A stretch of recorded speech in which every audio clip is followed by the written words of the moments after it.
Grabe naman ang gumawa sa kanya niyan. Sobrang brutal, oh. Ang dami niyang sugat, oh. Tapos, tingnan niyo yung leeg niya. May butas. Parang linipuan siya sa leeg. Hawak ko na sa leeg ang lolo mo. Sunod-sunuran na siya sa akin ngayon. Ipakita ko lang sa kanya ang perlas ng silangan, magiging parang asong takam na siya. Sinabi ko na nga ba eh. Tulog lang ang anting-anting ko kanina.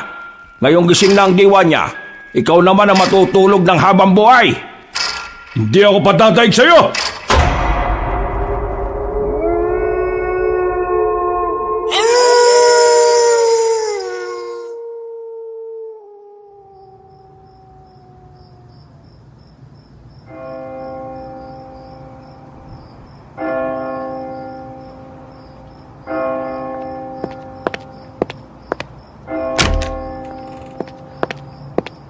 Lo, gising! Gising! Simbang gabi na, oh. Ano ba kayo? Di ba kayo magsisimba? Eh, para lang sa mga taong maraming kasalanan ng pagsisimba. Ay, hayaan mo sila. Matutulog lang muna ako.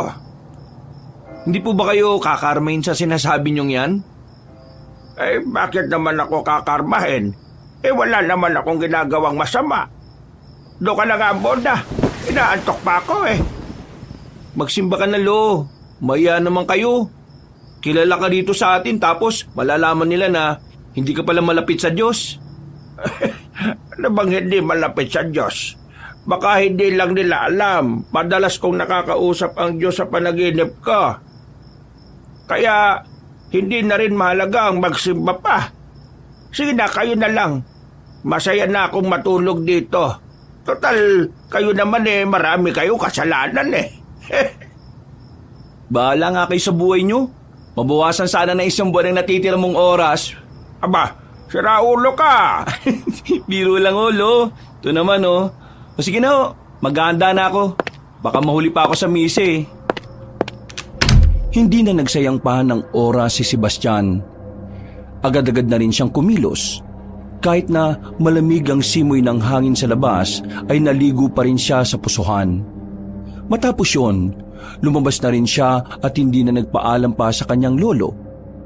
Habang naglalakad, natanaw niya ang kanyang kaibigan na si Bekbek.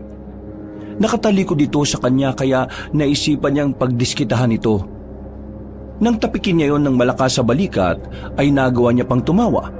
Pero nang humarap sa kanya ang lalaki ay nagulat siya.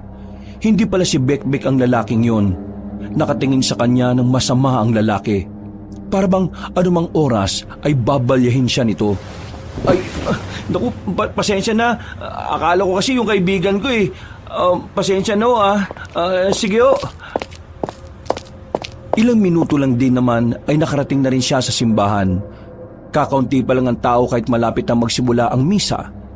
Pagtingin niya sa gilid, sa wakas ay nakita na niya ang kanyang kaibigan na si Bekbek. Nilapitan niya ito at agad din naman itong nakapag-appear sa kanya. O pre, buti naman nagsimba ka.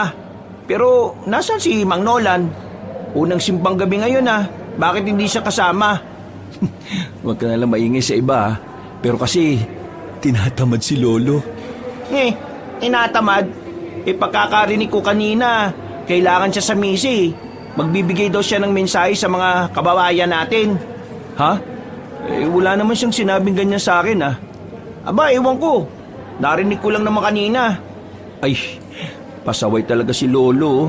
Porque sikat lang akala mo kung sino nang pwedeng maging importante.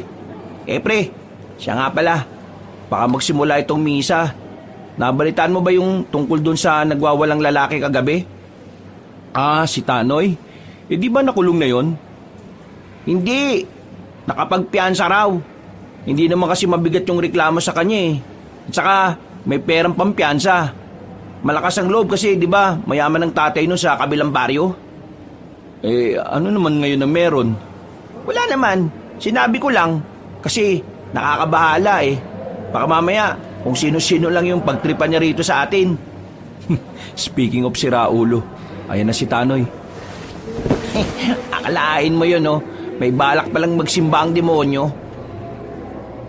Napatingin lahat ng taong nandun. Baka sa mukha ng mga residente ang pagkabahala. Ang lalaking si Tanoy kasi ay madalas na gumagawa ng kaguluhan sa kanilang baryo. Pero dahil may mga koneksyon ito, walang sino mang makasaway dito. Kahit ang matandang antingero na si Mang Nolan, hindi rin umubra. Kaya nung mga sandaling yon, bigla na namang nabahala ang lahat. Mukhang gagawa na naman ng gulo rito. Tingnan mo mukha oh. Nagulat na lamang ang lahat nang biglang maglabas ng baril si Tanoy. Gegewang-gewang pa itong pumasok sa loob ng simbahan at kung sino-sino na lang din ang tinutukan. Nang mapunta kay Sebastian ang direksyon ng baril. Oh, Tanoy! Huwag ako! Wala akong kasalanan sa iyo, ha? Ibaba mo yan! Nakikita ka ng Panginoon, no? Natawa na lang ng malakas si Tanoy. Tila wala ito sa tamang kaisipan dahil sa kalasingan at pagiging sabog sa pinagbabawal na gamot. Nanginginig na rin sa takot ang binata. Hindi na rin ito alam ang gagawin. Kung sakali mang tumakbo siya palabas ay nababahala siya na baka bigla naman siyang barilin. Kung kakausapin naman niya ay baka mas lalo lang yung maudyukan. Napapalunok na lamang siya ng laway dahil sa kaba. Hindi magandang biro yan, Tanoy, ha? Masama yan! Ibaba mo yan! Pero sa halip na pakinggan siya nito, ay tinuwanan lang siya ng lalaki. Para itong nabubuang. Marahan siyang lumapit kay Tanoy sa pagbabakasakaling makumbinsi itong ibaba ang baril. Pero mas lalo pang itinutok sa kanya ang armas na naging dahilan para tuluyan ng manigas sa kinatatayuan ng binata. Tanoy, ibaba mo yan. Hindi maganda yung gagawin mo. Napalingon silang lahat sa pintuan nang dumating ang matandang antingero. Sumimangot ang lalaking si Tanoy. Galit na galit nitong nilapitan ng matandang antingero. Bigla na lamang itong nagpaputok ng baril. Kasunod ng putok ay ang pagtakbuhan ng mga tao. Pati na rin ang biglang pagbagsak ni Mang Nolan. Lo! Maging ang sabog na si Tanoy ay natigilan din. Tila hindi rin ito inaasahan ng ginawa ng sarili. Pero laking gulat na lamang nila nang biglang bumangon ang matandang antingero. Nakangisi ito at tila nagyayabang na pinagpagang kanyang damit. Hindi ako magiging sikat at gwapong antingero. Kung sa bala lamang ng baril ng binatang walang kwenta ay mamamatay. Tanoy, matagal na ako nagtitimpi sa mga ginagawa mong kakulitan at kasamaan dito sa baryo natin, ha? Ngayon, tutuldukan na natin ang pagiging maligalig mo. Lo, papaslagin niyo po ba siya? Ay, hindi naman. Tuturuan ko lang siya ng leksyon. Mabilis na lumapit si Mang Nolan kay Tanoy. Babarilin pa nga sana siya nito. Pero dahil sa pagiging antingero, walang nagawa ang hawak na armas ng lalaki. Madali yung naagaw ni Mang Nolan. Hinawakan nito ng maigpit ang kamay ng lalaki at inikot-ikot. Napaaray na lamang si Tanoy. Hindi nagtagal, naidapa na ni Mang Nolan si Tanoy. Nagpalakpakan naman ang mga taong nasa simbahan. Nakahinga na lamang ng maluwag ang lalaking si Sebastian. Buong akala niya ay mawawala na siya ng lolo. Dahil sa ginawa ni Mang Nolan, naging mabango na naman ang pangalan nito sa mga tao. Lalong-lalo na sa mga kababaihan. Parang maiihina sa kilig ang mga kadalagahan. Ang matatandang babae naman ay parang aatakin sa puso sa sobrang kilig. Mga kalugar, igapos yung isang ito at isuko sa kinauukulan. Bilang isang magiting na antingero ng ating baryo, hindi ko hahayaan na may kasamaan na mamamayani sa ating bayang Sinilangan. Abang narito ako, hindi kayo mapapahamak. Napapakamot na lamang sa ulo si Sebastian ng mga sandaling yon. Maatake na naman kasi ang pagiging mayabang ng kanyang lolo. Pero kahit na papaano ay masaya naman siya para sa kanyang lolo. Dahil din naman kasi sa kasikatan na matanda ay naisasalba nila ang kanilang pang-araw-araw. Matapos ang eksenang yon ay kinuha na rin ng mga tanod ang lalaking si Tanoy. Habang nagpapalakpakan ng mga tao, malapad lang ang ngiti ni Mang Nolan. Kakaiba talaga karakas ng lolo mo no? Tingnan mo naman pre, kilig na kilig sa kanya yung mga babae. At parang puputok na yata ang pantog ng mga yan Ewan ko ba? Minsan nga, iniisip ko na baka may ginagamit si Lolo na gayuma sa mga babae. Kasi kung ako yung babae, hindi ko magugustuhan si Lolo eh. Hindi naman di siya gwapo. Ang sabihin mo, inggit ka lang kasi mas marami pang chicks si Mang Nolan kaysa sa'yo. Bakit naman ako maiinggit eh? Gwapo ako kaysa sa kanya, no? Yun na nga eh. Mas gwapo ka pero walang napansin sa'yo. Ay nako, kaibigan ba talaga kita? O magsisimula na ang misa oh. Hanep, parang wala lang nangyari ah. Hindi nagtagal, dumating na rin ang pari at ang ilan pang miyembro ng simbahan. Hindi na pinagtuunan ang ginawa ni Tanoy. Walang nakapigil sa unang simbang gabi. Habang nasa kalagitnaan ng misa, narinig niyang tinatawag na ng pari ang kanyang lolo. Pero hindi yun lumapit sa harapan. Sa pag-aakalang nasa labas lang ang antingero, lumabas sandali si Sebastian para hanapin ang lolo niya. Sinilip niya ang madidilim na parte ng paligid ng simbahan. Hindi niya inaasahan na makikita niya ang matandang si Nolan na may kaharutan na babae. Agad niya yung nilapitan. Nagmamadali namang makalis ang babae na tila ba nahihiya. Pambira naman kayo. Kanina pa kayo hinahanap ni Father eh, tapos nakikipaglampungan lang pala kayo rito. Ikaw ang pambihira. Sinira mo yung moment ko eh. Nandun na eh. Hindi po ba kayo nahihiya? Nasa simbahan kayo tapos gumaganyan kayo? Ay, nasa labas ako ng simbahan ah. Para lang sa kaalaman mo. Pumasok na kayo sa loob, tinatawag na kayo. Kayo na magsasalita doon, no? Hindi pwede. Ho? Anong hindi pwede? Tinatawag ka na nga ni Father Erning. Basta, ayoko. Gagamitin niya lang naman ako eh. Ang maigi pa, umuwi ka na lang sa bahay at matulog. Hindi ako papasok sa simbahan na yan kung si Erning ang pare. Ibalik niyo si Pablo at saka ako magsisimba. Lumipat na nga po ng simbahan si Father Pablo. Kulit nyo naman, Lu eh. Hindi na nagpapilit pa ang matandang si Nolan.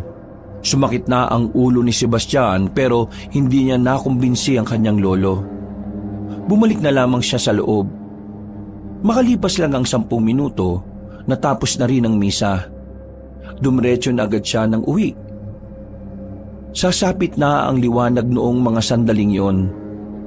Inabutan niya ang kanyang lolo na abala sa pagbabasa ng isang lumang libro. Seryosong matanda, pero nilapitan niya ito at binigyan ng pagkain na nabili sa harapan ng simbahan. Oh, ano na naman yung binabasa niyo, Lo? Mga kaalaman na patungkol sa mga mababangis na nilalang. Ho? Mababangis na nilalang? Kagaya ng alin? Kagaya na lamang ng aswang. Natameme na naman ng lalaking si Sebastian nang marinig ang sinabi ng matanda. Naalala na naman niya kasi ang isang pangyayari na hindi niya sinasabi sa kanyang lolo. Naramdaman na lamang niya ang pagtindigan ng kanyang balahibo. Ganun na ganun ang kanyang pakiramdam nung unang beses na makakita siya ng aswang sa kagubatan. Hoy, sabi ko, timpla mo ako ng kape. Tulala ka na naman dyan. Ano na naman bang napasok sa kukote mo, ha? Wala ho. Inaantok lang ho ako. Ay, sige na. Timpla mo na muna ako ng kape. Agad namang nagtungo ang binata sa kanilang maliit na kusina sa labas ng bahay. Iniisip pa rin talaga niya ang babaeng nilalang na pangit ang mukha. Yun ang nilalang na nakita niyang lumala pa ng buhay na baka. Napapailing na lamang si Sebastian dahil gusto na niyang alisin sa isipan niya yon. Pero kahit na anong gawin niya, hindi niya naman mabura-bura. Wala siyang lakas ng loob na sabihin yon sa kanyang lolo. Bilang apo kasi, ayaw din naman niyang makaharap ng kanyang lolo ang mga ganoong klase ng nilalang. Masyado siyang nag-aalala sa kapakanan na matanda. Kahit na may mga napatumba na rin naman itong mga aswang na maraming taon na ang nakalilipas.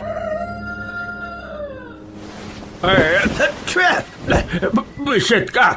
Bakit nag-alak ng kapeng ka? Napakamot na lamang sa ulo ang binata nang mapagtanto na asin pala ang nailagay niya sa kape sa halip na asukal. Tumakbo na lamang si Sebastian sa labas nang makitang humaawak na ng pamalo ang matandang si Nolan. Bisit ka talaga sa buhay ko no? Malang-mana ka sa tatay mo sinaulo! Kinabek-bek mo muna ako, Lo. Kape ka na lang dyan. Buang! Nagmamadali na lamang na naglakad si Sebastian. Natatawa na lamang siya sa nangyari.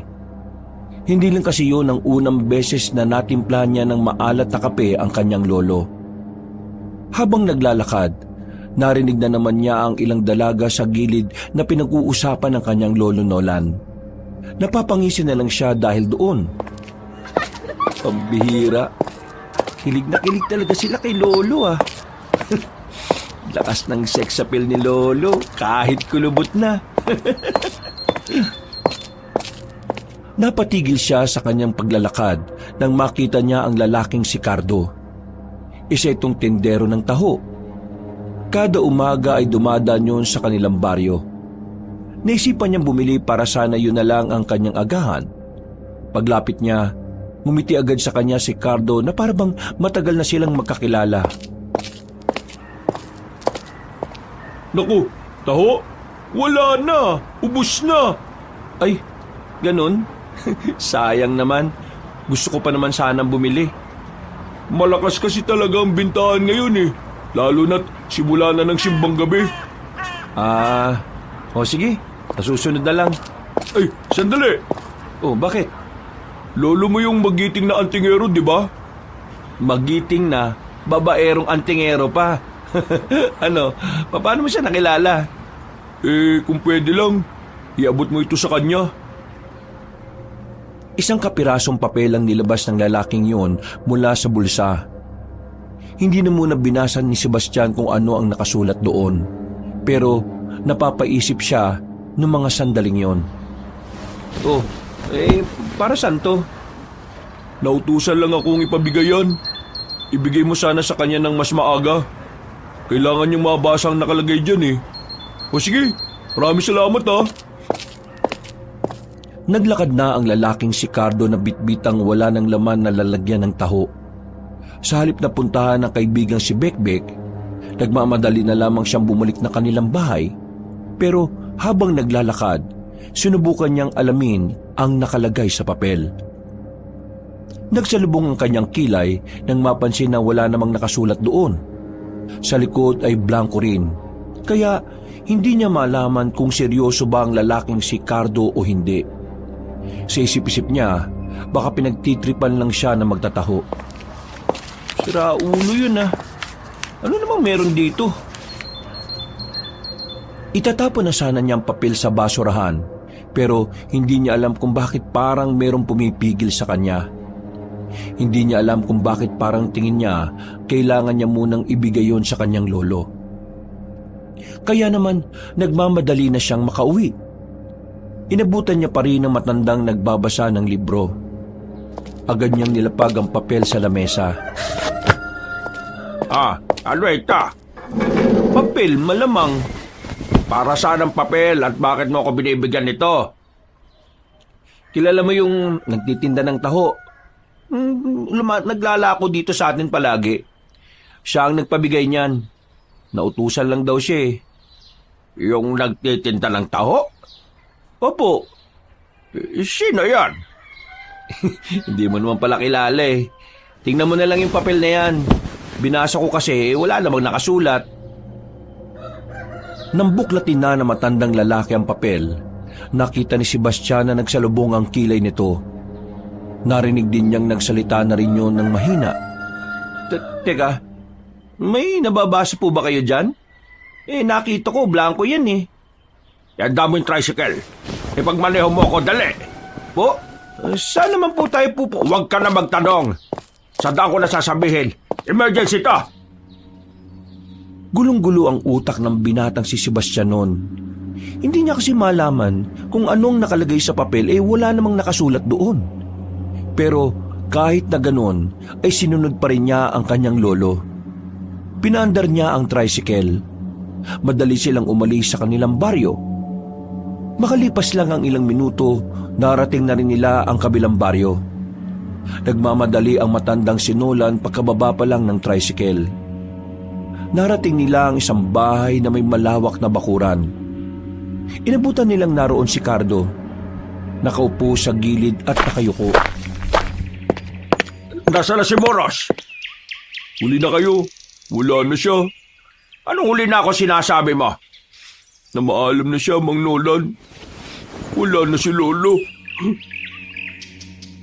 Nang marinig ni Mang Nolan ng sinabing yon ng magtatahong si Cardo, bumakas ang lungkot sa mukha ng matandang lalaki. Pagpasok niya sa loob ng bahay, inabutan niya ang isa pang matandang lalaki na nakahiga na mapayapa sa papag nito. May ngiti sa mukha ang matandang si Moros. Para bang masaya nitong iniwan ang realidad. Bago nawala si Lolo, nasabi niya sa akin na masaya siya kasi alam niyang nandiyan kayo, Mang Nolan. Iniwan niya ang mundong ito ng may ngiti sa labi. Bakas naman sa mukha niya, oh. Hindi naman makapagsalita si Sebastian noong mga sandaling yon. Nawiwindang siya sa mga nangyayari. Pero nakaramdam din siya ng pag-aalala sa kanyang lolo. Napansin niya kasi na talagang apektadong matandang si Nolan sa pagkawala ng itinuturing nitong ama. Maya-maya pa, iniwan na muna nilang dalawa ni Cardo si Mang Nolan sa loob. Tumambay na muna silang dalawa sa bakuran habang nagkakape. Pwede mo bang bigyan ng linaw yung nangyayari? At kung ano yung ugnayan ng lolo ko sa lolo mo? Hindi kami close ng Lolo Muros ko. Tindero lang talaga ako ng taho. Pero nitong mga nakaraang araw, nalaman ko na may sakit siya. Kaya dito na muna ako tumira. Sa ilang araw ko nakasama siya, nalaman ko na si Mang Nolan at si Lolo ay may malalim palang pinagsamahan. Tinuturing na anak ng lolo ko ang lolo mo. At sabi niya sa akin, parang ama na rin ang turing sa kanya ni Mang Nolan. Lahat ng nalalaman ni Mang Nolan, nagmula raw kay Lolo Muros. Kasi sila ang magkasama noon eh. Ganun pala. Bakit? Ilan taon na ba ang lolo mo? Nasa 87 na. Nasa 56 pa lang ang lolo ko. Hindi talaga malabo na turingan nila mag-ama. Sobrang tanda na ng lolo ko. Kaya tingin ko, kailangan na rin niya talagang magpahinga eh. Marami-rami naman na siyang nagawa para sa probinsyang ito. Pero ano? may nasabi siya sa akin. Ang sabi niya, kapag nawala siya, may posibilidad daw na bumalik ang kasamaan dito. Hindi ko alam kung anong sinasabi niya eh. Ito talaga matatanda. Parang ang daming tinatago palagi, no? Pero nalulungkot din ako sa pagkawala ng lolo mo. Hindi ko talaga akalain na may koneksyon ng mga buhay natin. Palagi lang kitang nakikitang naglalako ng taho sa amin eh. Dati nga naisip ko na asset ka ng mga pulis eh. Bakit naman ako magiging asset ng mga pulis? Grabe ka naman sa akin. Di ba ganun naman sa mga palabas? Yung mga nagtitinda ng ice cream, yung magbabalot, magtataho, pati na nga rin yung nagbebenta ng dyaryo. Bigla-bigla na lang maglalabas ng baril kapag napatrobol na. Grabe naman yung imahinasyon mo, pampelikula. Pwede ka na maging direktor siguro ng isang pelikula eh. Hindi naman ako nakapagtapos ng pag-aaral kaya malabo mangyari yan. Pareho pala tayo. Hindi rin kasi ako nakapagtapos ng pag-aaral eh. Lintik kasi mga aswang yan. Mga ano? Mga aswang? Oo, mga aswang. Sila ang dahilan kung bakit hindi ako nakapagtapos ng pag-aaral eh. Bakit? Anong nangyari? Anong connect?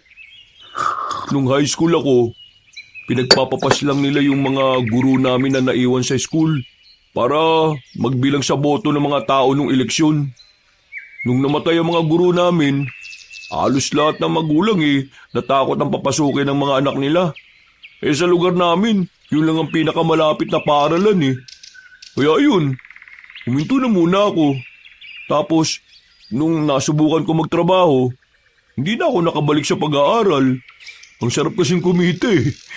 Pero, nakakainis pa rin talaga. Mga visit na aswang na yun. Perwisyo.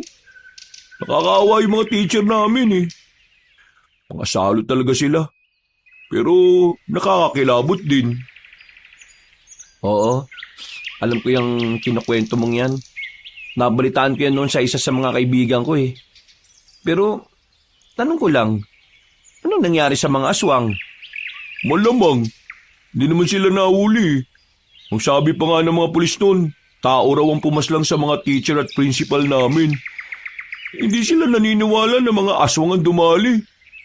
Kasi naman, nung panahon na yun hindi pa naman talamak ang aswang. Parang yun yata yung unang kaso ng aswang sa probinsya natin. Kakatakot.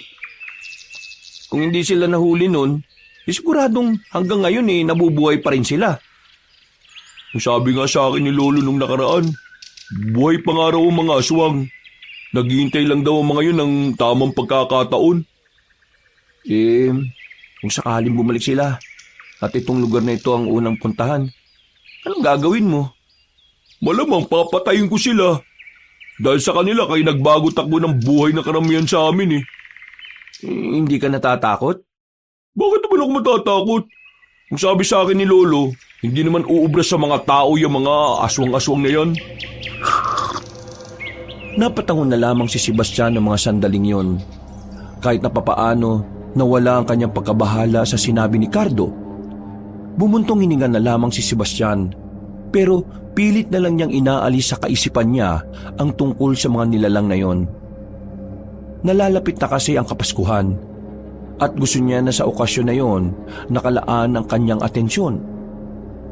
Maya-maya lang din ay lumabas na rin ang kanyang lolo. Sandaling kinausap nito si Cardo. Pagkatapos ay sumakay na rin sila sa tricycle at umuwi.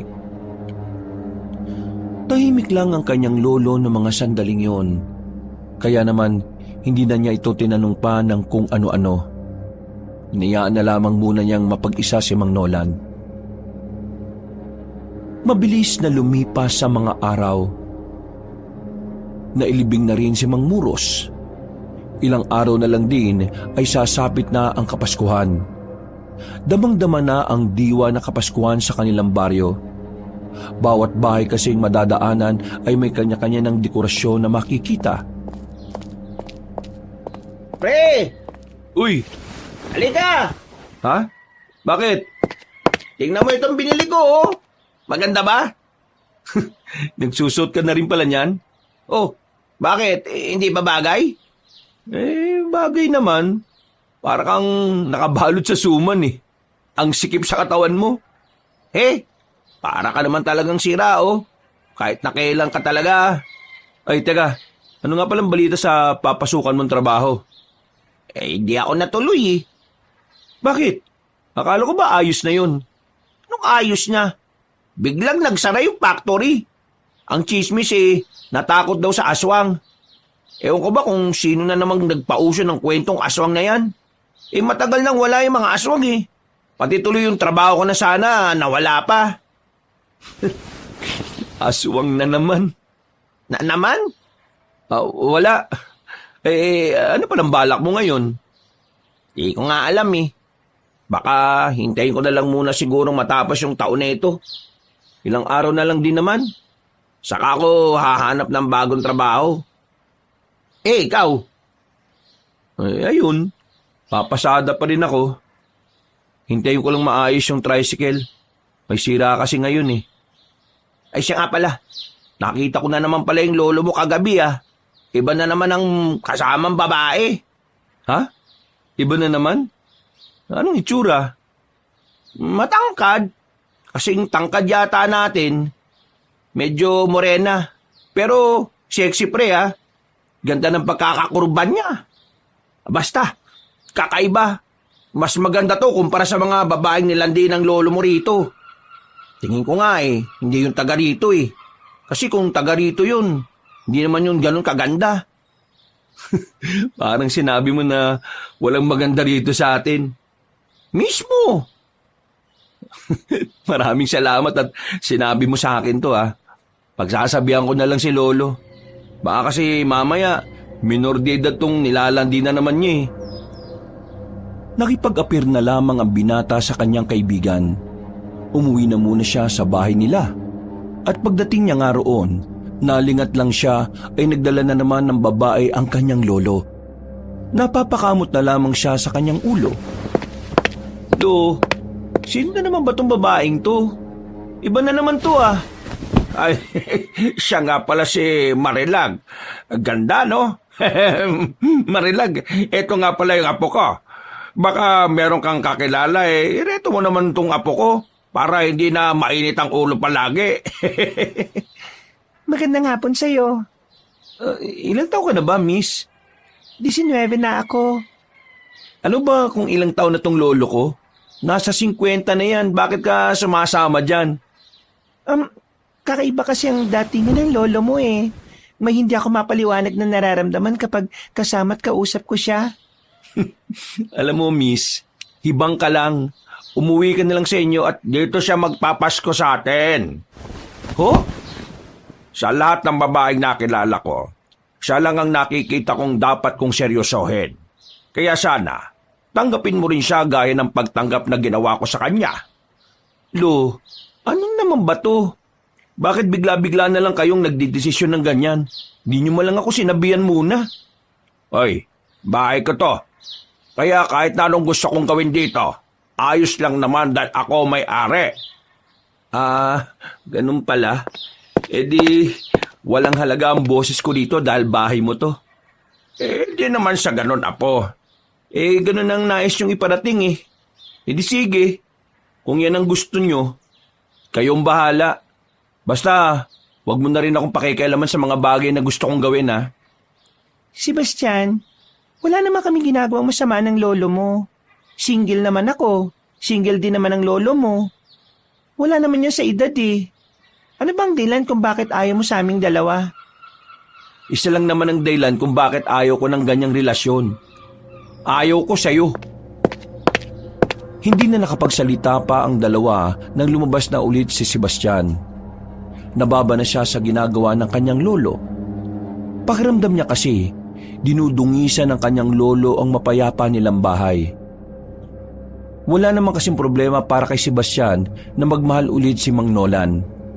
Ang iniisip lang talaga niya ay baka gamitin lang din siya ng babaeng yon. Ay, nako. May bago na naman palang miyembro ng pamilya ninyo. 4 na araw na lang, Pasko na. Mukhang kasama nyo talaga sa Noche Buena yung babaeng yun ah. Siya yung babaeng sinasabi mo sa akin kanina. Nakakabanas nga eh. Hindi man lang ako kinausap ni Lolo. Basta na lang niya patitirahin yung sa bahay. Bakit ba ayaw mo? Maganda nga yun eh. May babae na sa bahay nyo para may tagagawa na ng mga gawaing bahay dun sa inyo. Sira ulo ka ba? Ganyan tingin mo sa mga babae? Gawing utusan? Hindi naman yan ang iniisip ko eh. Ayoko lang talaga na masaktan si Lolo. Kasi mukha namang hindi seryoso yung babae sa kanya. Alam yata ng babae na yun na mapera si Lolo kasi nga sikat siya dito sa atin at marami siyang natutulungan. Wala ka na talaga magagawa niyan, pre. Lolo mo naman talaga ang masusunod eh. Makisakay ka na lang sa trip niya. Iniisip ko nga din, paano kung makaapekto yung babaeng yun sa pagiging antingero ni Lolo. Basta, duda ako sa babaeng yun. Isang malalim na paghinga na lamang ang nagawa ng binata. Napapailing na lang din siya dahil sa pagkadismaya. Gabi na nang maisipan niyang bumalik na lang sa kanilang bahay. Inabutan niya ang kanyang lolo sa bakuran na naglalaga ng kung ano. Pagsilip niya sa loob, hindi niya nakita si Marilag. Buti naman nakauwi ka na. Nagluluto na ako ng panghapunan natin. Nasaan yung babae mo? Di ba ayaw mo siya rito? Di pinauwi ko na. Pinauwi niyo? Seryoso ba kayo? Ano ka ba? Mas prioridad ko pa rin naman ikaw. At saka, Sinabihan ko siya na magkita na lang kami palagi para kahit na hindi kami natuloy dito sa bahay, hindi niya naman ako mamibis. Lo, ano ba talagang meron sa inyo? Bakit ang daming babaeng nahuhumaling sa inyo? Ang tanda nyo na. Wala naman. Siguro yung karakas ko lang at yung kakaibang dating. Kailangan ba talaga meron kayong babae sa buhay? Titigil ko na nga sana yung ginagawa ko kaso nawala naman si Itay Muros. Para makalimot ako sa pagkawala niya, ito, nambababae na lang ako. Libangan lang ba? Ano na po bang balita? Saan? Di ba sabi niyo sa akin nung nakaraan, sasabihin niyo sa akin kung ano yung sinabi ni Mang Muro sa sulat? Hindi ko naman kasi nababasa eh. Wala naman ako nakikitang nakasulat doon. Ang sulat na binigay mo sa akin ay hindi mo talaga mababasa. May ritual kasing nilagay si Itay Muros doon. Natanging mga kagaya lang namin ang may kakayahang makabasa nun. Ano nga hong nakalagay doon? Ay, sige na nga. Sasabihin ko na sa'yo. Tungkol yun sa mga aswang. Ano po? Tungkol sa mga aswang? Bakit? Kalaban niyo ba talaga ang mga aswang, Lo? Noon, malakas na antingero si Itay Muros. Kinatatakutan siya. Pero nung magkasakit siya, nagkaroon ng lakas ng loob ang mga aswang na magpakita sa mga baryo.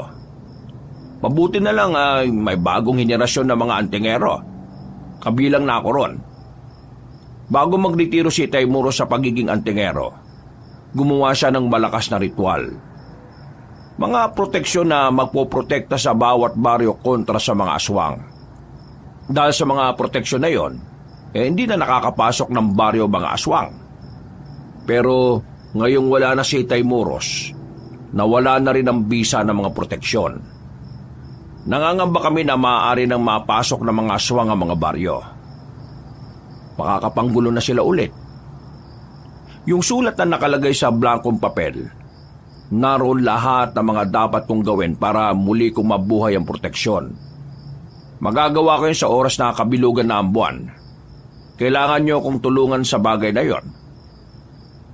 Ibig niyong sabihin, matagal na ninyong pinipigil ang mga aswang? At kaya sila nanahimik na matagal na panahon, dahil sa mga proteksyon? Gano'n na nga. Naganap lang sila ng tamang pagkakataon para muling magparamdam at maisagawa ang mga plano nilang naudlot noon. Kung ganun, delikado pala ang buhay ninyo. Matagal na namang delikado ang buhay ko. Hindi lang halata dahil puro babae ang inaatupag ko. Lo, dapat talaga huwag ka muna mambabae. Kasi nadadamay lang yung babae mo sakaling puntirihin ka na rin ng mga aswang. Isa pa, makakagulo lang ang pambababae mo sa pagiging antingero mo. Alam mo, Apo, sa bagay may tama ka dyan. Pero ang sarap kasi kapag may babae ka kaya ayos lang Kaya ko namang ipagsabay. Tumawa lang ng malakas sa matandang si Nolan. Napanganga na lamang si Sebastian sa pinapakita ng kanyang lolo. Seryoso na kasi ang kanilang usapan pero bigla na lang naging siraulo ang matanda. Pumasok na lamang si Sebastian sa loob ng bahay. Inayos na lamang niya ang dekorasyon sa loob. Napapangiti na lang siya dahil nalalapit na ang Kapaskuhan. Ang araw na kung saan pakiramdam niya ay nasa maayos na kalagayan ng lahat. Pero kinabukasan, nagulantang ang kanilang buong baryo nang pumutok ang isang nakakakilabot na balita. Lahat ng tao ay napapunta sa malawak na bakuran ng barangay. Ang maglolong Nolan at Sebastian ay tumungo rin doon. Nadatnan nilang wala ng buhay ang lalaking si Tanoy na nakatakip na lang ng dahon ng saging. Si Tanoy ang lalaking madalas na lang na nagwawala at naghahanap ng away sa kanilang lugar. Grabe naman ang gumawa sa kanya niyan. Sobrang brutal, lo. Ang dami niyang sugat, Tapos, tingnan niyo yung leeg niya. May butas. Parang grinipuan siya sa leeg. Nagsisimula na sila. Anong nagsisimula? Yung mga aswang. gumagawa na sila ng pagkilos para iparamdam ang kanilang presensya. Nagtindigan ang balahibo ni Sebastian sa sinabi ng kanyang lolo. Sa kanya lamang naintindihan kung ano ang dahilan kung bakit may butas sa leeg ang biktimang si Tanoy. Sa isip-isip niya, maaaring dun hinigop ng aswang ang dugo ng binata. Matapos makiusyoso, agad na umalis ng bahay si Mang Nolan. Nagpaalam ito na merong kakausapin na tao. Hindi naman na pinigilan ni Sebastian ang kanyang lolo dahil iniisip niya na kapwa nito ang tingero ang kakausapin. Mag-isa lamang nagsisibak ng kahoy ang binata sa kanilang bakuran nang dumating si Cardo. Hindi na yun nagpaalam. Diretso na yung pumasok sa kanilang bakuran. O Cardo, nagparamdam ka. Ilang araw kang walang tindang taho ah. Ano, kumusta? May inatsikaso lang akong ibang bagay. Ay, siya nga pala, si Mang Nolan, nandyan ba? Naku, kaalis lang. Bakit? Biglang lumapit sa kanya si Cardo. Tumingin-tingin pa ito sa paligid. Halos magkalapit na ang mukha nilang dalawa, kaya nakaramdam ng pagkailang si Sebastian. Uy, Buwang, hahalikan mo ba ako? Para kang ano ah. Ay, pasensya na. Pero meron akong kailangang sabihin kay Mang Nolan eh. Pero dahil wala siya, sa'yo ko na lang sasabihin. Ano ba yung sasabihin mo? Pre, meron ako nakita mga aswang malapit lang sa baryo namin. Tingin ko, meron silang binabalak na masama. Pero hindi ko alam kung saan nila gagawin yun eh. Teka na. Nakakita ka talaga ng mga totoong aswang? Oo, nakita ko sila sa gubat. Hindi sila gaya ng mga nauna kong nakita noong nasa high school pa lang ako. Parang mga normal na tao lang sila eh. Kung normal na tao lang pala yung anyo nila, paano mo naman nalaman na mga aswang yun? Narinig ko kasi yung usapan nila. Nasabi nila na parang hihintayin lang daw nila ang hudyat ng pinunong aswang. Ano? Totoo yan ha? Oo nga, ulit mo naman eh, paulit-ulit ka eh. Malay ko ba kung niloloko mo lang ako? Pre, kailangan natin mapigilan ng mga aswang. Ngayong naiintindihan ko na kung bakit sinasabi sa akin ni Lolo na balang araw kailangan ko matutong humawak ng itak o espada. Ito na pala yun. Magagamit ko na pala yun kapag nanggulo na yung mga aswang. Bakit? Lalabanan mo ba sila? Oo naman, lalabanan ko mga salot na yun. Ipaghiganti ko yung paaralan naming naging abandonado ng dahil sa kanya. Ipaghiganti ko mga guro namin na namatay ng dahil sa mga siraulong aswang na yan. Palihim na humanga ang binatang si Sebastian sa katapangan na pinapakita sa kanya ni Cardo. Sa isip-isip niya, kailangan niya ring matuto kung anuman ang mga ginagawa ng kanyang lolo. Lumipas ang mga oras. Alanganing gabi na pero hindi pa rin nakakauwi ang kanyang lolo. Hindi na niya yon hinintay pa.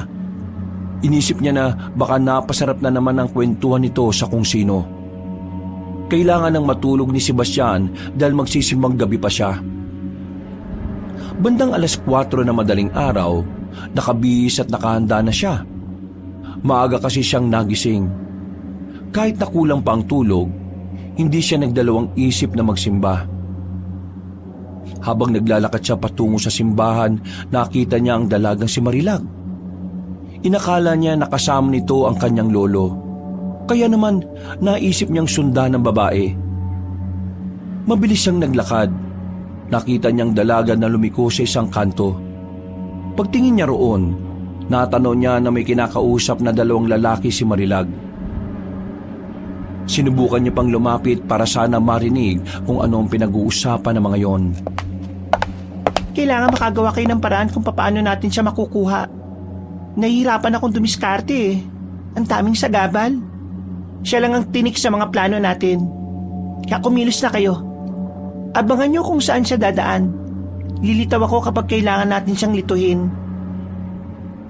Sa sinabi pa lang na yon ni Marilag, mas lalong nagkaroon ng pagdududa si Sebastian sa katauhan ng babae. Pakiramdam niya, may ginagawa yung hindi tama. Sinasabi ko na nga ba may kakaibang katauhan to . Ano kayang tinatago ng babaeng ito? Nang makita niyang napalingon sa kinaroroonan niya ang mga yon, naisipan na rin niyang umalis doon bago pa siya makita. May bahid ng kaba nang dali-dali siyang naglakad palayo. Napahawak na lamang siya sa dibdib na makarating na rin siya sa harapan ng simbahan. Sa wakas, nakarating na rin ako. Kinabahan ako ron, ha. Oy, saan ka kinabahan? Uy! Wisit ka. Kakagulat ka naman. Bigla-bigla ka nalang nalitaw dyan. Uy, yung bibig mo nga. Nasa harapan na tayo ng simbahan eh. Huwag ka magpanggap, no? Kunwaring banal to. Eh ano nga? Bakit ka kinakabahan? Wala ka na ron. Oy, sige. Ikaw, bahala ka. Natigilan ng kanilang sandaling pag-uusap nang mapadaan sa kanilang harapan ang pari na si Erning.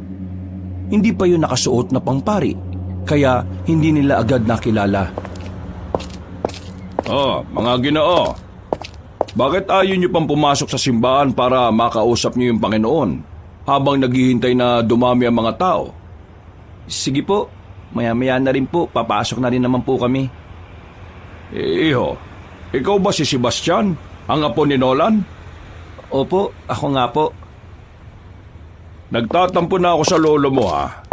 Hindi kasi siya sumisipot sa mga imbitasyon ko. Gusto ko kasi sana siyang pagsalitain sa harapan ng ating mga kalugar. Baka naman po busy lang siya.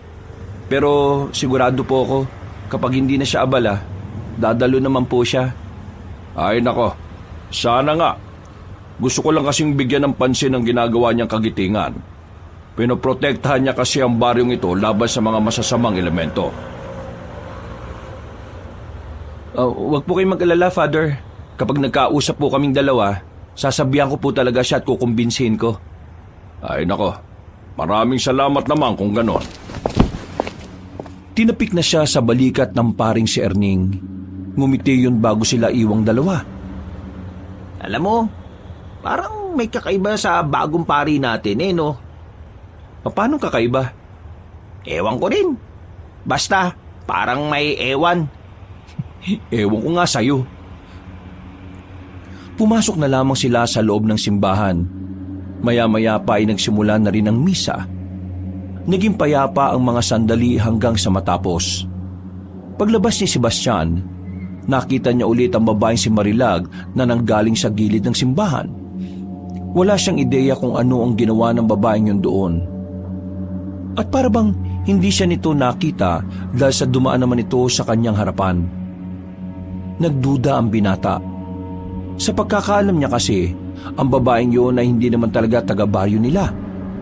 Sinubukang sundan ni Sebastian ang babae, pero tila nararamdaman yata nito na nakabuntot siya. Bigla na lamang kasing lumiko sa isang iskinita si Marilag at naglaho na lamang na parang bula. Oh, saan kaya napunta yung isang yun? Napakamot na lamang sa ulo ang lalaking si Sebastian. Hindi na niya nahagila pa ang babae kaya minabuti na lamang niyang umuwi sa kanila. Pagdating niya sa bahay nila ay inabutan niya si Mang Nolan. Naguhugas na ito ng kanyang itak na nabahira ng dugo. Nanlaki ang mga mata ng binata nang makita yon. Natataranta itong lumapit sa kanyang lolo. Lo, sinong tinaga niyo? Buang, Hindi ho, seryoso ako sa tanong ko. Sinong tinaga niyo? at bakit may nilusob namin ang mga aswang sa isang kubo sa gubat ng Rosario? Napatay namin ang 2, pero marami pa rin ang nakatakas. Nakalaban niyo mga aswang? Teka, seryoso ba kayo? Sebastian, apo, mag-iingat ka tuwing aalis ka, ha? Hindi kita mababantayan palagi, kaya sana kaya mong ipagtanggol ang sarili mo. Bukas ng gabi aalis ako, kasama ko si Cardo. Meron kaming pupuntahan ng mga kakilala namin, at meron din kaming ikukumpirma kung aswang ba o hindi. Si Cardo, kasama niyo?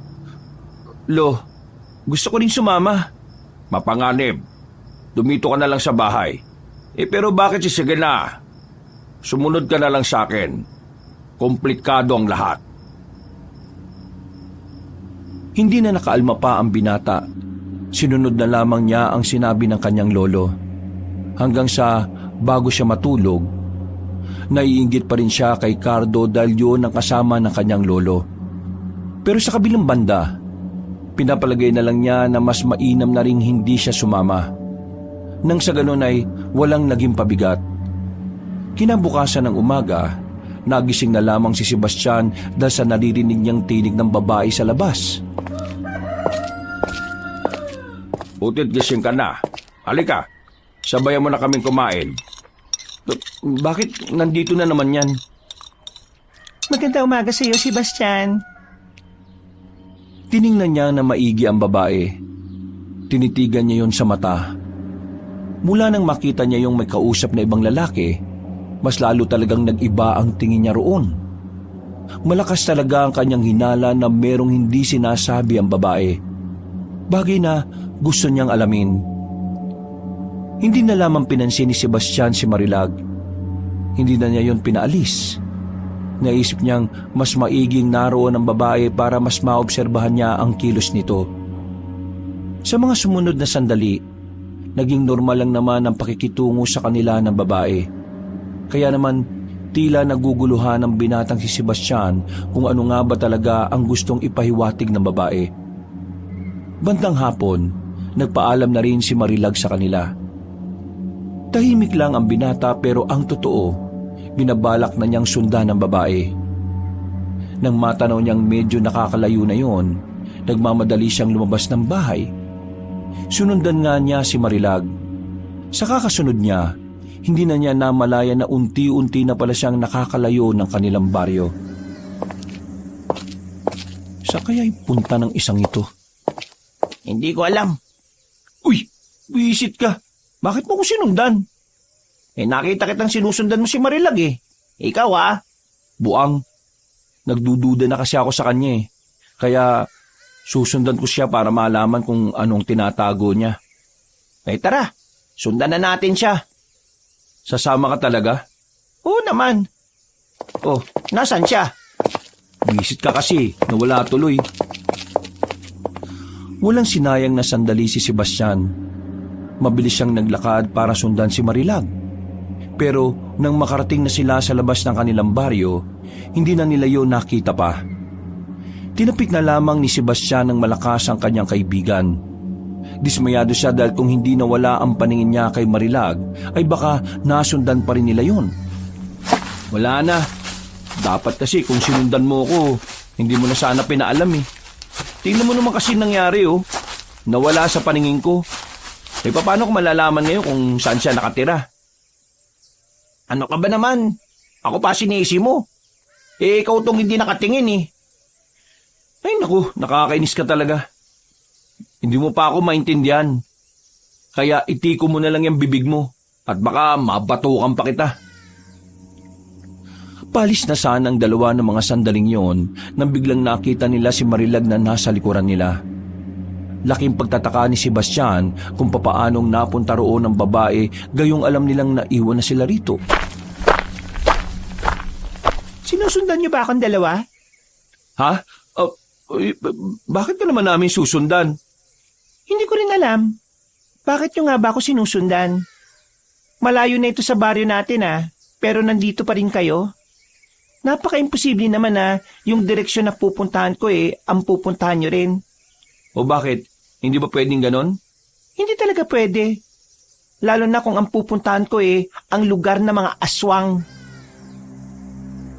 Nang marinig ng dalawang sinabi ng dalaga, bumakasagad ang pangamba sa kanilang mukha. Nakaramdam agad ng kakaiba ang dalawang binata. Tiningnan nila ng maigi ang mukha ni Marilag. Napansin nilang tila kakaiba na rin ang ngiti ng dalaga. Hindi na yun nakakaakit, kundi parang meron yung binabalak na hindi maganda. Marahang napatras ang magkaibigan. Tumingin-tingin sa kanilang paligid. Bakit hindi kayo makapagsalita? Natatakot na ba kayo? Uy, biro lang naman. Nagbibiro ka tungkol sa aswang? Baka mamaya maniwala kami niyan. medyo weirdo ka pa naman. Paanong weirdo? Nakita kita nung nakaraan na galing sa gilid ng simbahan eh. Alauna na nun. Hindi ko alam kung anong ginawa mo ron. Pero ang nakapagtataka, nasa dilim ka pa nang galing. Sa likuran ng simbahan, di ba? Ang weirdo mo. Nakita rin kita dun. Anong ginagawa mo ron?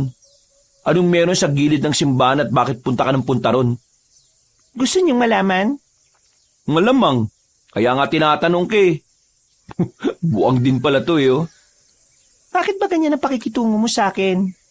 Magiging asawa ko ng lolo mo kaya dapat maging mabuti ka rin sa akin. Ano? Magiging asawa? Nahihibang ka na ba? Hindi mangyayari yun. At hindi ako papayag. Hindi ko hayaan na mapangasawa ng lolo ko ang isang babaeng hindi malang namin nakilala ng lubusan. Wala ka na magagawa, Sebastian. Hawak ko na sa leeg ang lolo mo. Sunod-sunuran na siya sa akin ngayon. Ipakita ko lang sa kanya ang perlas ng silangan, magiging parang asong takam na siya. Sino ka ba talaga? Anong kailangan mo sa amin? Sa inyong dalawa wala. Sa lolo mo, meron. Kumuha na si Sebastian ng pamalo sa gilid. Nadampot niya ang palotsina na sa unang tingin pa lang ay batid na niyang mapuputol agad kapag ipinalo. Sige, subukan mo lumapit. Ipapalo ko to sa perlas ng silangan mo. Siguro ang una kong dapat gawin, burihin sa mundo nito ang humahadlang sa mga plano ko. Ang taong nakikialam sa relasyon naming dalawa ni Nolan. Sinasabi ko na nga ba eh, hindi ka dapat pinagkakatiwalaan eh. Bigla na lamang nagbago ang kulay ng mga mata ng dalaga. Bumaba ng bahagya ang kuko nito at nagkaroon ng mga nakaumbok na ugat sa bandang sintido nito at sa gilid ng mga mata. Sa puntong ito, kumpirmado na ng dalawa na ang babaeng kinakausap nila ay hindi talaga tao. Na ang babaeng minamahal ng kanyang lolo ay isa palang aswang.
nga ang binatang si Sebastian.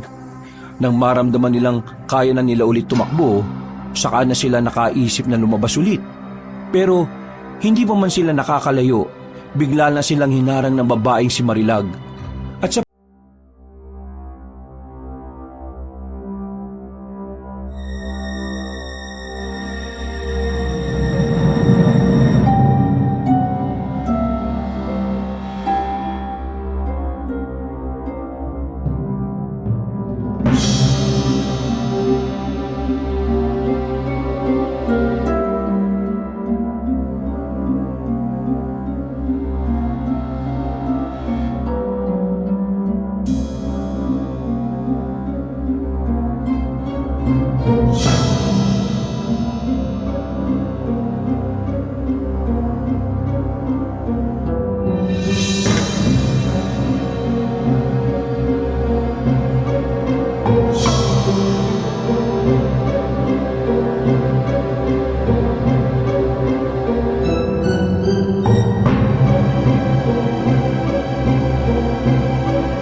Maghihintay tayo ng pwedeng mapakiusapan para makasakay tayo. Bumuntong hininga na lamang si Sebastian. Kahit na papaano ay nabawasan na rin ang kanyang kaba. Pero sa isip-isip niya ay kailangan niya makabalik sa bahay nila bago umalis ang lolo niya. Makalipas ang mahigit 1 oras, meron na ring dumaan na tricycle sa harapan. Nagmamadali silang lumapit doon. Mabuti na lamang ay may dala rin silang pera para madali nilang makumbinsi ang driver na ihatid sila. Nasa 20 minutong biyahe lang ang kanilang tinahak. Hindi nagtagal ay nakabalik na rin sila sa kanilang baryo. Pasado 7:00 na noon, kaya nagmamadali na siyang makauwi sa kanila. Pagdating nila sa bakuran, inabutan niya si Mang Nolan at si Cardo na papaalis pa lang. Oh, saan ka ba nagpunta? Kanina pa kita hinihintay ah. Pre, parang dami niyong pinagdaanan ah. Ang dumi ng paa niyo oh. Lo, may kailangan kayo malaman tungkol kay Marilag. Ay, ano na naman ba yan? Sinundan namin kanina si Marilag, Lo. Nalaman namin na aswang siya. Tapos? Anong audit? Anong o tapos? Ano pang nalaman mo? Bakit parang hindi ka malang nagulat, Lo? Alam mo ba kung anong pinagdaanan namin para lang makatakas sa babaeng yon? Ang dami namin niligpasan na puno sa gubat. Nakatapak pa kami ng kung ano-ano pero tiniis namin para lang makabalik at masabi to sa'yo. Tapos, ganyan lang ang reaksyon mo? Parang wala lang? Tingin mo talaga ang isang sikat at magaling na antingero na kagaya ko walang malalaman o manhid sa katauhan ni Marilag? Ho? Anong ibig niyo sabihin? Alam ko kung anong klaseng nilalang si Marilag. Nung una pa lang, alam ko na. Anong sinabi niyo? Ang dahilan kung bakit ko siya pinatulan ay dahil gusto kong makakuha ng impormasyon sa kanya tungkol sa pinuno ng mga aswang na hindi namin kilala. Iba kasi ang pinuno ng mga aswang ngayon. At yun sana ang gusto kong malaman para malaman ko rin kung gaano kahirap kalaban ang pinuno nila. Ibig sabihin, hindi totoong gusto mo siyang maging asawa? Hindi. Kaya ko lang naman siya gustong patirahin sa bahay natin dahil gusto kong mas maobserbahan ko siya. Pero napagtanto ko na mas mainam na hindi mo siya kasama sa bahay dahil baka madamay ka pa. Ngayon, mukhang hindi na siya babalik dito kasi nakatakas ka Alam niyang sasabihin mo sa akin to. Kaya wala na akong pagkakataon na malaman kung sino ang pinuno nila. Kaya gusto malaman ni Mang Nolan kung sino ang pinuno nila para mas mapaghandaan sila. Mahirap kasing harapin ng kalaban kung hindi mo kilala at hindi mo alam kung ano ang kayang gawin. Tila nakaramdam ng pagkapahiya ang lalaking si Sebastian. Sa halip kasi na makatulong ay tila mas naging komplikado pa ang lahat. Napapailing na lamang si Mang Nolan. Dismayado ang mukha nito.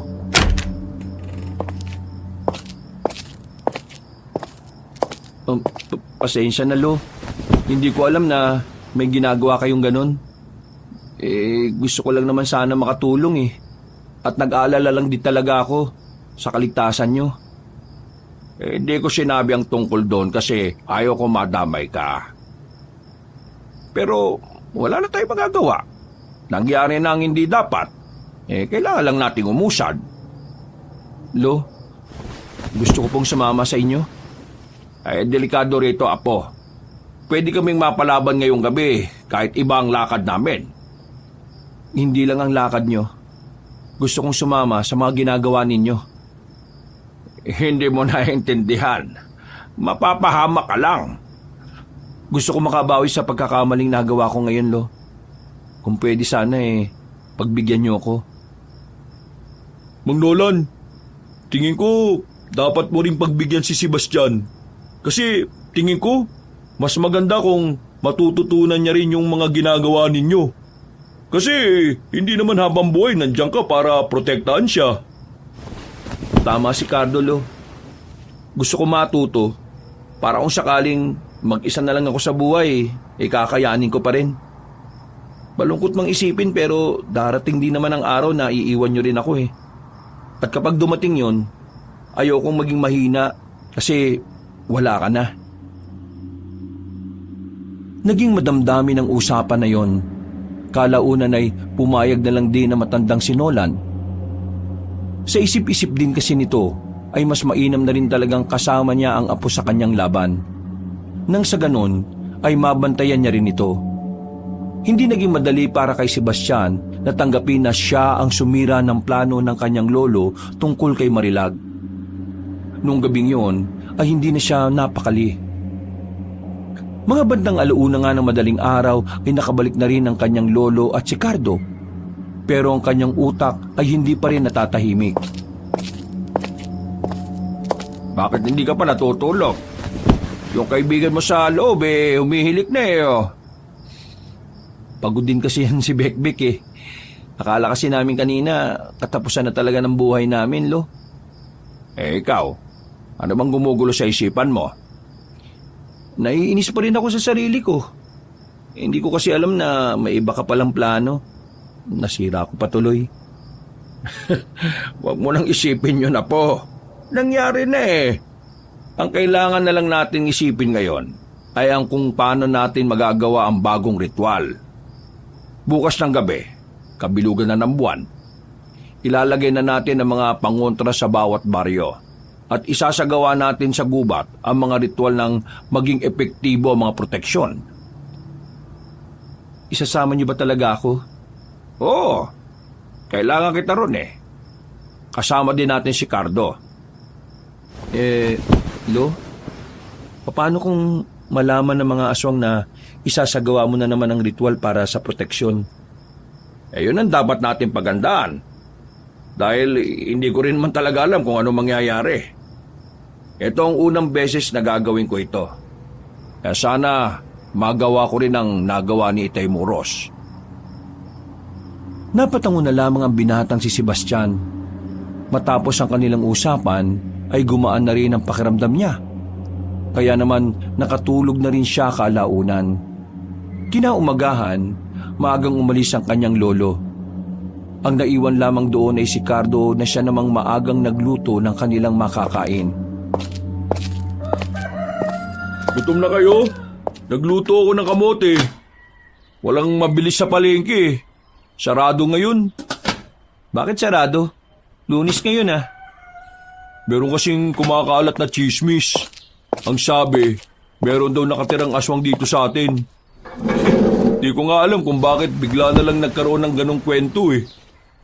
Siguro, nagsimula yun nung napatay ng aswang yung lalaking maangas dito. Si Tanoy? Oo, yun nga. Mukhang apektado na rin talaga ang baryo namin ngayon ah. Mas lalo naman yung baryo namin. Bakit?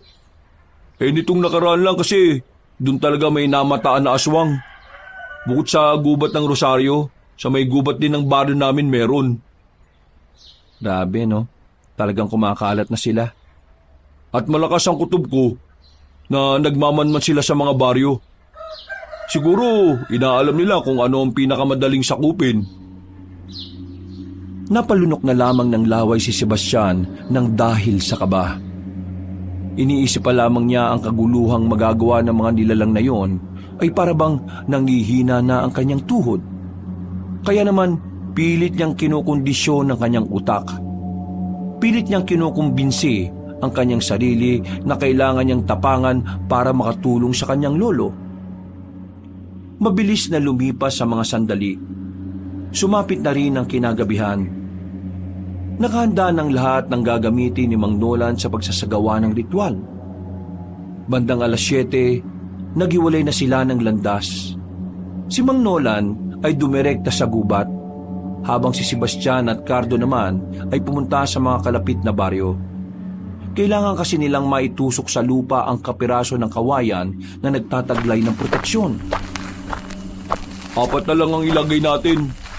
Kailangan mailagay na natin ito sa mga baryo bago matapos ang ritual ng lolo mo. Ayos lang kaya si lolo doon? Paano kung biglang may pumigil sa kanyang aswang? Kaya nga kailangan natin bilisan para mapuntahan na natin siya kaagad. Habang naglalakad sila, biglang may huminto na sidecar o padyak sa gilid nila. Nakita nilang si Bekbek pala ang nagmamaneho noon. Nakangiti sila nitong tinawag. Hoy, ano? Sabay na kayo? Uy, may kailangan pa kaming puntahan eh. Mahatid mo ba kami? Narinig ko yung usapan nyo. Kaya alam ko yan. Sakay na! Sige, maraming salamat pre ah. Para din naman to sa lahat, di ba? Ako nang bahala. Malakas ako pumadyak. Tila naging hulog ng langit para sa kanila ang lalaking si Bekbek. Maya-maya lang ay agad na rin nilang napuntahan ng isa pa. Ganon din ang pangalawa at pangatlo. Pero nang nasa pang-4 na baryo na sila, dito na magbabago ang lahat. Narito na tayo. Salamat pre ah. Hintayin mo na lang ba kami rito? Ayoko na maghintay. Nasama na lang ako siguro para makaramdam ako ng kakaiba. Bakit? Anong problema? Ewan, parang bigla lang akong kinabahan eh. O sige na, pumasok na tayo.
Biglang tumigil sa pagtakbo si Cardo para harapin ang aswang na si Marilag. Tumigil din naman ang babae. Hindi na lang din tinutulan ni Sebastian ang pagpapakabayani ni Cardo dahil mas kailangan nilang marating kung nasaan man si Mang Nolan. Hindi nagtagal, dinatnan na nila ang matandang kakatapos lang sa ginagawang ritual. Hinang-hina si Mang Nolan. Muntikan pa itong matumba kung hindi nila yon inalalayan. Lo, ayos ka lang ba? Nagawa ko. Natapos ko na ang ritual. Ligtas na ang mga taga-baryo. Pare, tulungan nyo nga akong alalayan si Lolo. Sige, pre. Teka, ano ba yung mga nasa mukha nyo? Bek-bek. Huwag nyo na pong pansinin yan. Ang malaga, makalis na tayo rito. Inakay nila si Mang Nolan. Nang papalis na sana sila sa lugar na yon, ay bigla na lamang dumating ang iba pang mga aswang. Napatigil sila, nababahala. Kinakabahan at hindi alam ang gagawin. Batid nilang maaring mapahamak ang matandang si Nolan nung sandaling yon. Lalo pat walang kakayahan ng matanda na lumaban dahil hinang-hina ito. Kaya naman, kinuha ni Sebastian ang itak na matanda. Pinaubayan nito ang kanyang lolo sa kaibigang si Bekbek. Humarap siya sa mga aswang na may tapang at katatagan. Kahit na alam niyang wala pa siya sa kalingkingan ni Cardo para kalabanin ang mga yon. Alam kong wala pa akong alam sa ganito, Lo. Pero hindi yun magiging hadlang para protektahan ka sa mga ganitong uri ng sitwasyon. Apa, pag-iigat ka. Gagawin ko makakaya ko, Lo. Bumuntong hininga muna ang binata. Maya-maya lang ay lumapit na rin sa kanila ang mga aswang. Walang pag-aalinlangan na inatake ni Sebastian ang mga yon. Bara-bara niyang winasiwas ang sandata. Meron naman siyang tinatamaan, pero hindi niya matamaan lahat. May iba pa na nakakalusot at ilang sandali nga lang din, tinamaan din siya ng isang aswang sa bandang braso. Sebastian! Huwag mo ko intindihin, Lo. Malayo to sa bituka. Pag-iigat ka. Mamaya, mas malapit na yan sa puso. Ilang sandali lang, nakita na lamang nilang mas dumami na ang aswang na nakapalibot kay Sebastian. Sa puntong ito, ramdam na ng binata na hindi na niya kakayanin yon. Pero dahil wala naman siyang magagawa, kailangan niyang harapin ang mga yon kahit buhay pa niya ang maging kapalit. Huminga siya ng malalim kahit na nararamdaman niya pa ang hapdi sa kanyang braso. Nang muling umatake ang mga aswang, napahiga siya ng tamaan na naman siya sa bandang hita. Noong mga sandaling yon, inakala niyang katapusan na ng kanyang buhay. Ngunit isang himala ang nangyari. Dumating ang ibang kasamahan ni Mang Nolan. Umatake ang ibang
Maya-maya lang, naging maayos rin ang pakiramdam ng dalawa. Si Sebastian naman, tila namamanhid ang kanyang katawan. Hindi na kasi niya nararamdaman ang mga galos. Apo, may galos ka rin. Dapat inuna mo muna sarili mo. Sinabi ko naman sa inyo, Lo, malayo sa bituka yan. Tingnan nyo, kayang-kayo ko ngang tiisin eh. Mang Nolan, kakaiba po yan si Sebastian. Kahit ngayon lang lumalaban sa mga aswang pero yung tatag ng katawan niya, kakaiba.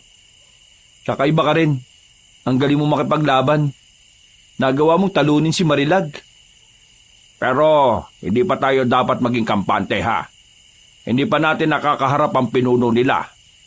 Malakas ang kutob ko na mas matindi ang balik nila dahil sa nagawa natin ngayon. Lalo na't napaslang na si Marilag. Ano ba talagang papel ni Marilag sa lahi ng mga aswang? Malakas ang inala ko na siya ang kanang kamay. Siya ang kasintahan ng pinuno. Wala pa rin ba talaga tayong impormasyon tungkol sa pinuno nila? Magpapasko na Wala pa rin Kaya hindi ko rin talaga masabi na nakakalamang na tayo sa laban na ito. Hello, maiba lang Nagtataka lang kasi ako. Di ba sabi nyo sa mga tao, ikaw ang pinakamahusay na antingero? Pero bakit kanina, hindi mo naman yata nagamit yung anting-anting nyo? Kahit ang anting-anting ko ay nauubos din ng lakas sa paggawa ng ritual. Hindi ko inakala na ganun pala katindi ang proteksyon na nagagawa nun. Ngayon, mas lalo ka dapat namin protektahan. Dahil kapag nawala ka, mawawala na rin ang proteksyon ng mga baryo. Mabuti naman at alam mo ang bagay na yan. Huwag kang mag-alala. Sa oras na maging maayos na ang kalagayan ko, hindi nyo na ako kailangang intindihin. Napabuntong hininga na lamang ang matandang lalaki. Si Sebastian naman ay gumaan na rin ang pakiramdam. Kinabukasan, naging mapayapa naman ang kanilang araw. Walang nabalitaang may aswang na nakalapit sa mga baryo. Yun ay dahil nagiging mas epektibo na rin ang mga proteksyon na kanilang inilagay. Lumipas pa ang ilang araw. Dumating na nga rin ang bisperas ng Pasko. Lahat ay abala na sa kani-kanilang mga bakuran. Kahit sila Sebastian, pansamantala na munang kinalimutan ang problema nila tungkol sa aswang. Kampante naman silang wala nang makakapasok na aswang sa kanilang baryo. Napakadami naman nating handa mamaya. 4 lang naman tayo. Siyempre naman, Lo. Espesyal to. Kasi kasama natin ngayon si Cardo at si Bekbek. Nasanay kasi tayo na 2 lang tayo palagi sa Pasko Ikaw ba, Bekbek? Hindi ka ba pagagalitan sa inyo kasi dito ka magno-Noche Buena? Hindi naman po. Kahit nga hindi ako umuwi dun Hindi naman nila ako hahanapin. Mang Nolan, Sebastian, maraming salamat kasi tinanggap niyo ako rito Ngayon, kayong hindi ako makauwi sa amin, inakala ko talaga na mag-isa lang ako magpapasko sa bahay ni Lolo Muros Buti na lang, nandiyan kayo. Hindi ka na naman ibang tao sa amin. Kahit sandaling panahon lang naman ang pinagsamahan natin mahalaga ka na rin sa amin. At saka, parang tatay ko na ang lolo mo. Kaya parang tsuhi mo na rin ako. At saka, kakaibang Pasko ngayon. Tingnan niyo mga tao, ang sasaya nila. Kahit hapon pa lang. Mas maganda talaga kung mas marami. Mang Nolan, sumama naman po kayo sa amin mamaya. Maaga po ang simbang gabi ngayon Mga 9:00 po ang simula ng misa. Sana naman makasama namin kayo. Hindi ko kasi talaga gusto yung pagmimisa ni Father Erning. Hindi siya kagaya ng nauna na nakasanayan ko. Pero sige, susubukan ko. Ayun, di kumpleto tayo magsisimba niyan. Pero kapag tinawag ako para magsalita sa harapan ayoko Wala ako sa mood Natawa na lamang si Sebastian. Noong mga sandaling yon, masaya ang puso ng binata. Damang-dama niya ang diwa ng Kapaskuhan. Pakiramdam niya noon ay parang wala silang dinadalang mabigat na problema. Mabilis na lumipas sa mga oras, nakahanda na rin ang lahat ng kanilang handa. Ilang oras pa naman bago ang Noche Buena, kaya lumabas na muna si Sebastian at Bekbek. Maghahanda kasi sila ng pwedeng mabili na pangregalo sa matandang lalaki. Sa kanilang paglalakad, muli nilang nakasabay si Mang Erning, ang pari ng simbahan ng kanilang baryo. Nakapambahay lamang ang pari, para lang itong normal na residente. Tumingin yun sa kanila, pero hindi ito umiti na kagaya ng ginagawa nito palagi. Napaisip ang dalawa. Pakiramdam nila ay merong nagbago sa paring yon. Kaya naman hindi nila napigilan ng kanilang sarili na sundan yon hanggang sa makarating na sila sa simbahan. Nang makapasok na ang pari, nakasalubong naman nila ang pinakamatandang madre, si Sister Maya. Kitang-kita ang pagiging balisa nito. Para bang takot na takot. Sister Maya, ayos lang po ba kayo? Bakit para kayong nakakita ng multo? Sister Maya, ayos lang po ba? Bakit parang hindi naman po kayo masaya? Pasko na mamaya, di ba dapat? Tulungan niyo ako. Po? Tulungan? Bakit po? Ano pong kailangan nyo? Nasa panganib ang baryo natin. Kailangan nating... Sister! Napalingon silang tatlo nang marinig nila ang tinig ng pari na si Erning. Nakangiti itong lumapit sa kanila. Hinawakan ni Erning ang matandang babae at saka marahas na inakay palayo sa dalawang binata. Pasensya na kayo ha. Pero marami pa kasi kaming gagawin ni Sister mamaya sa loob eh. Abala kasi kami ngayon para sa misa mamayang gabi. Ayos lang po, Father Erning. Bago makaalis sa mga yon, tumingin pa sa kanila ang madreng matanda. Tila meron itong gustong sabihin sa kanila na hindi nito mabigkas. Bagay na nagdulot ng palaisipan sa kanilang magkaibigan. Tingin mo, ano kaya yung sinasabi ni Sister Maya? Hindi ko rin alam eh. Pero parang masama ang pakiramdam ko dito. Anong gagawin natin? Oobserbahan natin si Sister Maya. Kailangan natin siya makausap. Paano kung pagalitan tayo ni Father Erning? Bakit naman niya tayo pagagalitan eh? Gusto lang naman natin makausap si Sister Maya. Hihintayin natin kung kailan siya magkakaroon ng libreng oras. Kahit na alam nilang hindi tamang manmana ng mga madre sa loob, pasimple silang lumapit ng simbahan at sumilip doon. Nakita niyang abala ang mga yun sa pagdedekorasyon. Habang naghihintay sila sa gilid, sa hindi inaasahang pagkakataon ay bigla na lamang lumitaw ang matandang pari na si Erning.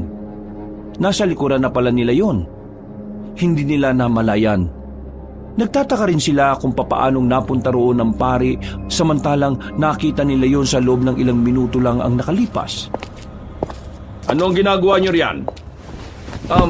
Wala po. Pinapanood lang po namin kung paano nila ginagawa yung mga dekorasyon. Opo, iyon na nga po. Pinapanood o may iba kayong gustong gawin? Wala naman po. Tandaan niyo, masama ang nagsisinungaling. Nakatingin sa inyo ang Panginoon.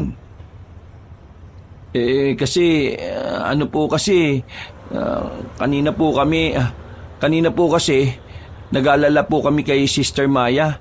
Parang may gusto po siyang sabihin sa amin eh.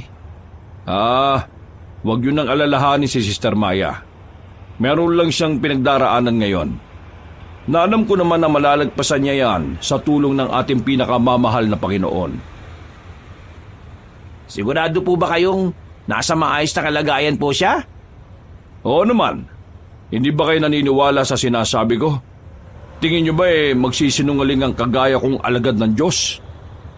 Pasensya na po. Nag-aalala lang talaga po kami kay Sister Maya. Wala kayong dapat na ipag-alala. Hanggat nasa bahay siya ng ating Panginoon, ay walang mangyayaring masama sa kanya. O siya, sige na. Umuwi na kayo sa inyong tahanan. Maya-maya ay sasapit na ang Kapaskuhan. Kaya dapat ang intindihin ninyo ay ang biyayang handog sa atin ng Panginoon mamaya. Wala nang nagawa ang dalawa Pero hindi pa rin kumbinsido si Sebastian sa sinabi ng pari. Malakas talaga ang kanyang kutob na hindi maayos ang lagay ng madre na si Maya.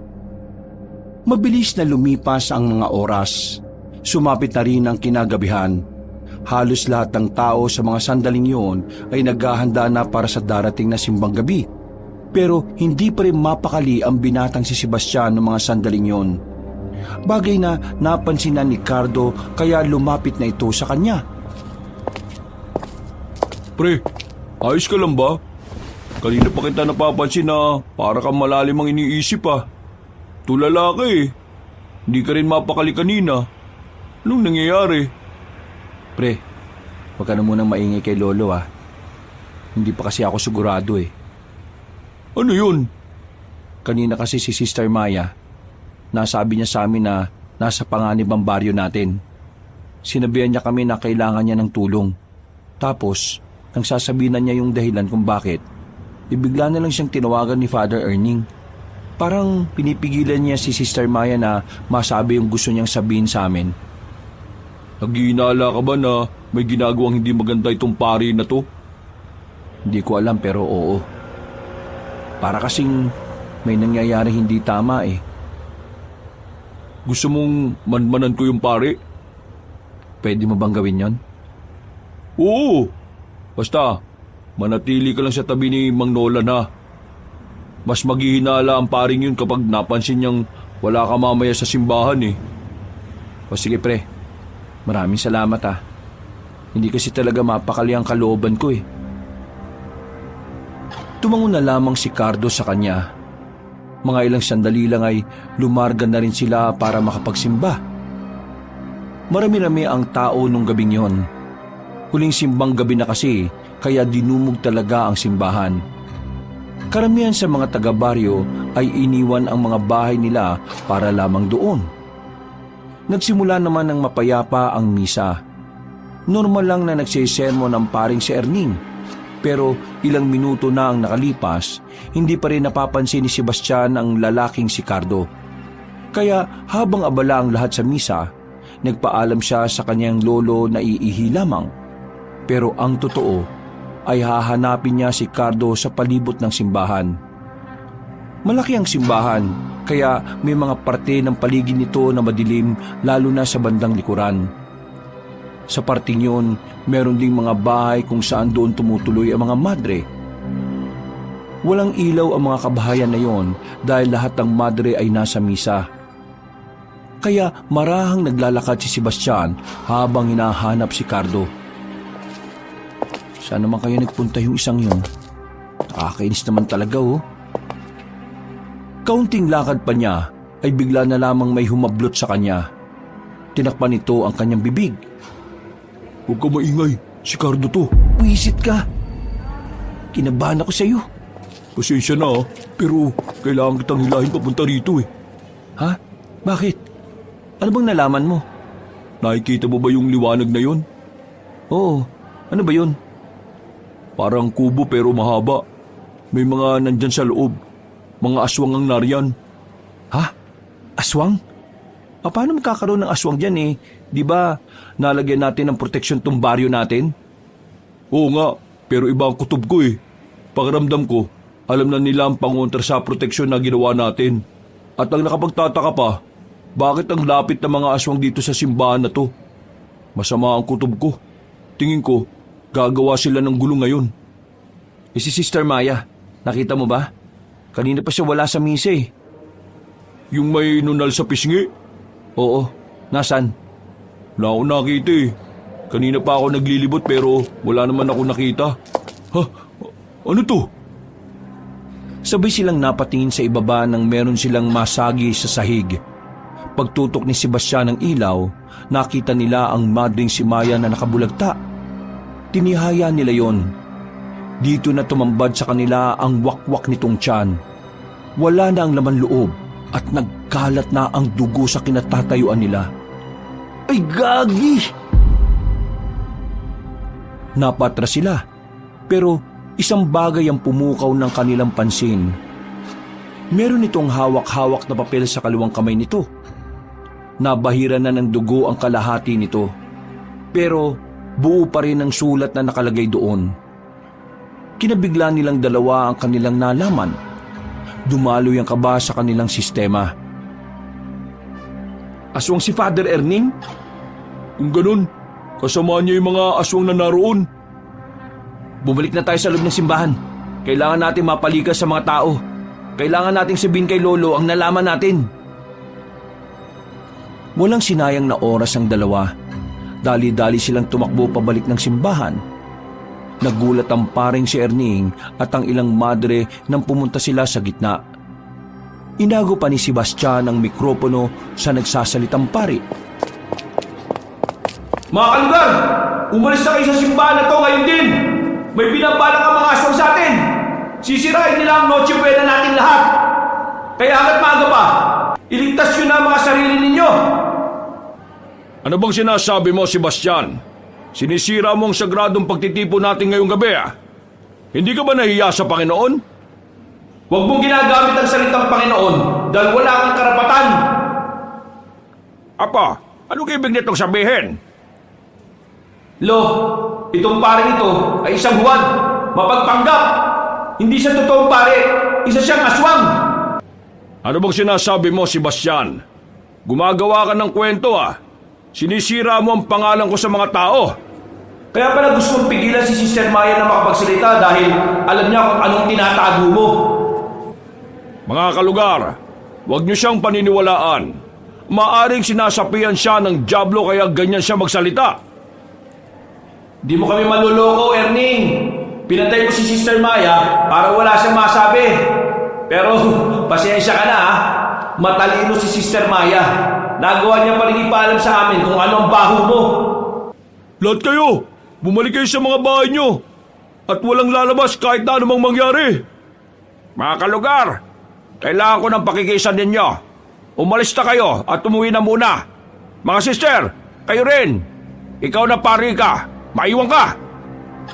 Nag-alisa ng mga tao. Sila na lamang ang naiwan sa loob ng simbahan.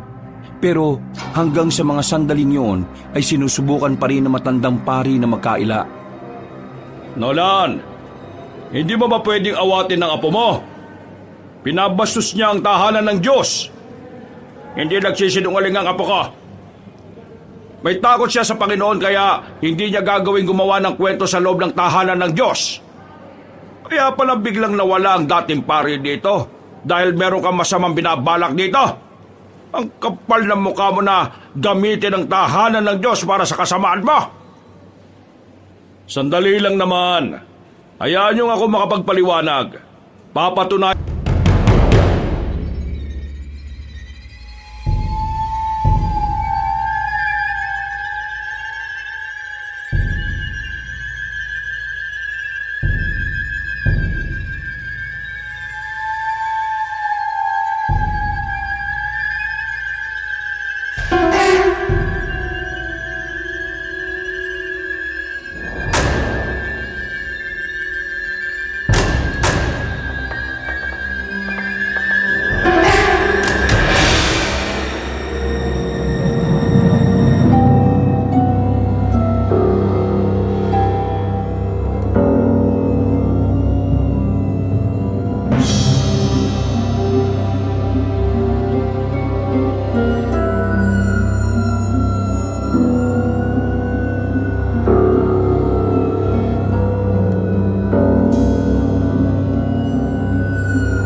gabi kung kailan nila sasalubungin ang mga kapaskuhan.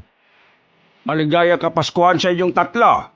Kung wala kayo baka hindi rin natin nakamit ang kapayapaan. Maraming salamat sa inyo. Sa'yo, Bekbek, na kahit naduduwag ka sa mga aswang tinapangan mo pa rin. Sa'yo rin, Cardo, na talaga namang itinuloy mo ang nasimula ni Itay Buros. At syempre, sa'yo rin, Sebastian, na kahit wala ka namang kaalam-alam dito, talagang naging matatag ka para proteksyonan ang mga taong mahalaga sa'yo. Maraming salamat. Maraming salamat din Pulo kasi nagtiwala kayo sa amin. Hindi pa ba tayo kakain? Gutom na ako Oo nga, nakakagutom yung laban ng kanina Hindi kumain na tayo. Total Noche Buena na. Masayang pinagsaluhan ng apat ang mga nakahain sa hapagkainan. Malapad ang kanilang mga ngiti. Walang paglagyan ng kanilang ligaya at para kay Sebastian, yun na ang pinakamakahulugan na Pasko niya. Pagtapos ng Pasko, dumating naman ang bagong taon na mapayapa rin nilang sinalubong. Wala na ang mga aswang. Wala na ang mga salot na nagbabanta sa buhay ng sangkatauhan.